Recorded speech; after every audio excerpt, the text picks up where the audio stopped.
কলকাতার কাছেই এমন একটি নগর আছে যা শাক্ত, বৈষ্ণব ও শৈব সংস্কৃতির ঐকান্তিক সংমিশ্রণে ঐতিহাসিক পীঠস্থানে পরিণত হয়েছে। হ্যাঁ, আমি মহাপ্রভু চৈতন্যের নীলাক্ষেত্র নবদ্বীপের কথা বলছি।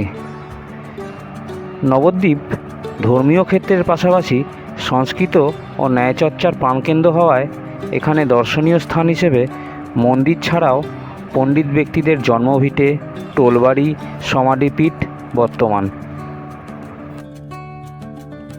আপনারা চাইলেই কলকাতা থেকে একদিন এসে এই মন্দির নগরীকে পর্যবেক্ষণ করতে পারেন।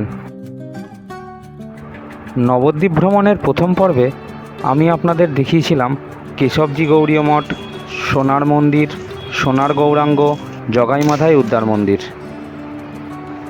এই পর্বে আমি আপনাদের দেখাবো শ্রীবাস অঙ্গন, সমাজবাড়ি, চৈতন্যদেবের জন্মভিটে, 60 ফুটের গৌরাঙ্গ মূর্তি ইত্যাদি। যারা আমার প্রথম পর্বটি দেখেননি তাদের জন্য আমি ডেসক্রিপশান বক্সে এবং স্ক্রিনে লিঙ্ক দিয়ে দিলাম, আপনারা দেখে নিতে পারেন।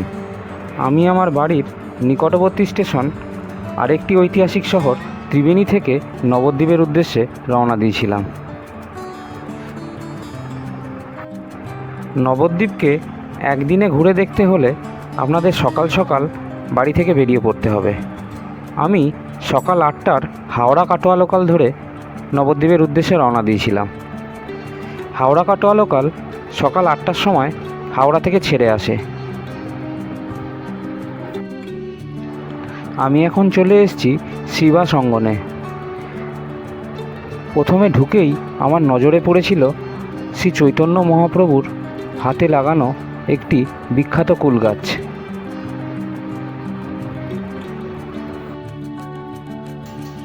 পেছনেই মন্দির আছে, চলুন এবার এখান থেকে আমরা মন্দিরটা দর্শন করব। তুকারাম বাবার শিষ্য লক্ষ্মণ দাস পুরাণগঞ্জে শ্রীবাস অঙ্গন প্রতিষ্ঠা করেছিলেন। পরে গঙ্গার ভাঙনে সেটি ধ্বংস হলে এখানে মন্দিরটি প্রতিষ্ঠা করা হয়। শ্রীবাস পণ্ডিত বা শ্রীবাস ঠাকুর শ্রী চৈতন্য মহাপ্রভুর শক্তি পঞ্চতত্ত্ব এবং বৈষ্ণব আন্দোলন বিস্তারে একজন গুরুত্বপূর্ণ সহযোগী ছিলেন। শ্রীবাস অঙ্গন দর্শনের পর আমি চলে এসেছি রাধারমণ বাগের সমাজবাড়ি চত্বরে। একসময় এখানে একটি বাগান বাড়ি ছিল। বিশিষ্ট সাধক রাধারমণ চরণ দাস একজন স্থানীয় ব্যক্তির কাছ থেকে এই বাগান বাড়িটি কিনে নিয়ে এখানে মঠ ও মন্দির প্রতিষ্ঠা করেছিলেন। আমি এখন সমাজবাড়ি মন্দির প্রাঙ্গণে এসেছি নবদ্বীপের। এখন মন্দিরে ভোগ লেগেছে, তাই মন্দিরের গেট বন্ধ আছে। কিছুক্ষণ পরে আবার মন্দির খুলে যাবে, তারপর এখান মন্দিরের ভেতরে বিগ্রহ দর্শন করা যাবে। ভোগ নিবেদনের পর মন্দিরের দরজা ভক্তদের জন্য খুলে দেওয়া হয়েছে। এই মন্দিরে গৌর নিতাই ও রাধাকৃষ্ণের মূর্তি পূজিত হয়। এছাড়া এখানে শাক্ত মতে দুর্গা ও কালী পূজা হয়ে থাকে।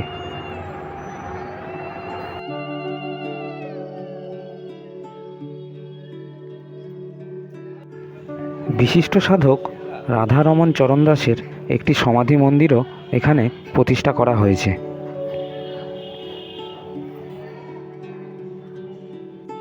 কমলদা আমার সাথে বেরিয়েছে। হরে কৃষ্ণ হরে কৃষ্ণ। কমলদা মোটামুটি নবদ্বীপের সমস্ত দর্শনীয় স্থানগুলোই মোটামুটি চেনে। আপনারা এখানে আসলে কমলদার সাথে যোগাযোগ করে নেবেন। আমি ডেসক্রিপশন বক্সে কমলদার নাম্বার দিয়ে দেবো, ঠিক আছে?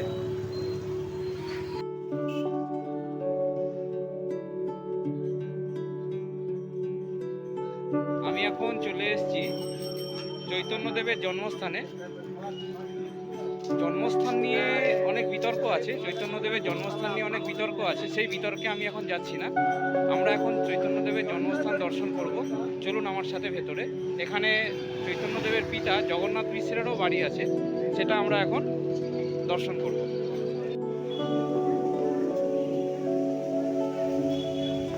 কথিত আছে যে বৈষ্ণব চূড়ামণি গৌরগত প্রাণশীল ব্রজমোহন দাস বাবাজী মহারাজ 1323 সাল হইতে 1338 সাল পর্যন্ত বোরিং যন্ত্রের সাহায্যে গঙ্গার চড়াভূমির এই স্থানে প্রায় 700 কূপ খনন করার পর 20 হাত মাটির নিচে পূর্বকালে গঙ্গা গর্ভে পতিত শ্রী গৌরাঙ্গ জন্মস্থানের মন্দির প্রাপ্ত হন। এরপর তিনি এই স্থানে একটি মন্দির নির্মাণ করে 1339 সালের ফাল্গুন পূর্ণিমায় শ্রী শ্রী নিতাই গৌরাঙ্গ ও শ্রী শ্রী রাধা গোবিন্দজিউ মূর্তি তিনি প্রতিষ্ঠা করেছিলেন। এই মন্দিরে নিতাই গৌরাঙ্গ এবং রাধাকৃষ্ণের পাশাপাশি সচিমাতা ও জগন্নাথ মিশ্রেরও মূর্তি পূজিত হয়। এখানে একটি শিব মন্দিরও আছে।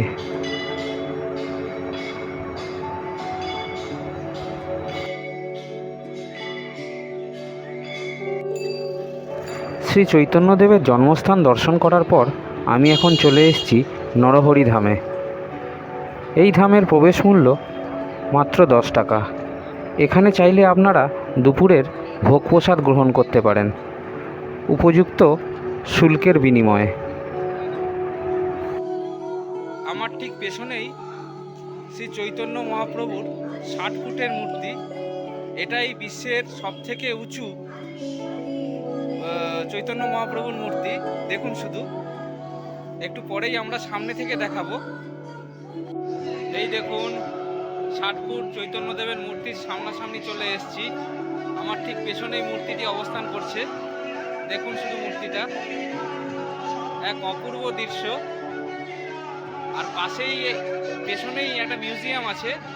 এখানে দশাবতার, শ্রী ভগবানের দশাবতার নিয়ে একটা মিউজিয়াম তৈরি হয়েছে। একটু পরে ওটাও দর্শন করাবো আপনাদের। নরহরি ধামের অভ্যন্তরে যে বাগান আছে, সেই বাগানে শ্রী চৈতন্যের নগর সংকীর্তনের চিত্র এবং কৃষ্ণের রাসলীলার চিত্র মূর্তির আকারে সুন্দর করে ফুটিয়ে তোলা হয়েছে, যা দেখতে অসাধারণ লাগছিল।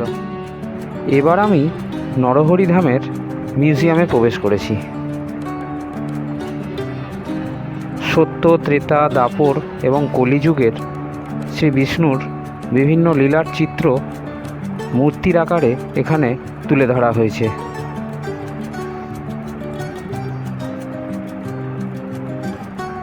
এই মিউজিয়াম দর্শন করলে আপনাদের অবশ্যই ভালো লাগবে।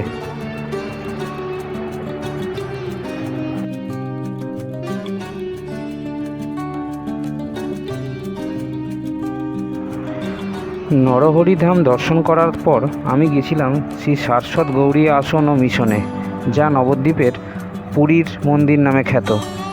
এই মন্দিরের ভিডিও আমি করতে পারিনি, কারণ আমাকে ভিডিওগ্রাফি করতে মানা করা হয়েছিল। তারপর আমি গেছিলাম দেবানন্দ গৌড়ীয় মঠে। ভক্তিপ্রজ্ঞান কেশব গোস্বামী মহারাজ 1963 খ্রিস্টাব্দে এই মঠ প্রতিষ্ঠা করেছিলেন। এখানে সুউচ্চ নবরত্ন মন্দিরে পূজিত হয় রাধাকৃষ্ণ, গৌরাঙ্গদেব ও বরাহ মূর্তি। মূর্তিগুলো জয়পুরী ঘরানার।